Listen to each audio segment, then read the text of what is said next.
ಕೈ ತೊಳ್ಕೊಳ್ಳಿ, all the best ಅಂದು ಒಮ್ಮೆ ತಪ್ಕೊಳ್ಳಿ. ಫೋಟೋದಲ್ಲಿ ಎಲ್ರು ಹಲ್ಲು ಬಿಟ್ಕೊಳ್ಳಿ, ಕಮ್ಮಿ ರೇಟು ಗಿಫ್ಟು ಎತ್ತಿ ಕೊಟ್ಬಿಡಿ. ಕೈಗೆ ಬೂಂದಿ ಲಾಡಿಟ್ಟ, ಫ್ರೆಂಡು ಪೆಂಡಾಲ್ ಹಾಕೊಂಡ,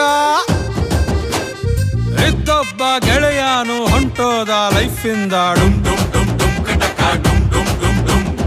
ಎಲ್ಲಾರು ಯೂಟರ್ನು ಹೊಡೆಯೋದೆ ವೈಫಿಂದ ಡುಮ್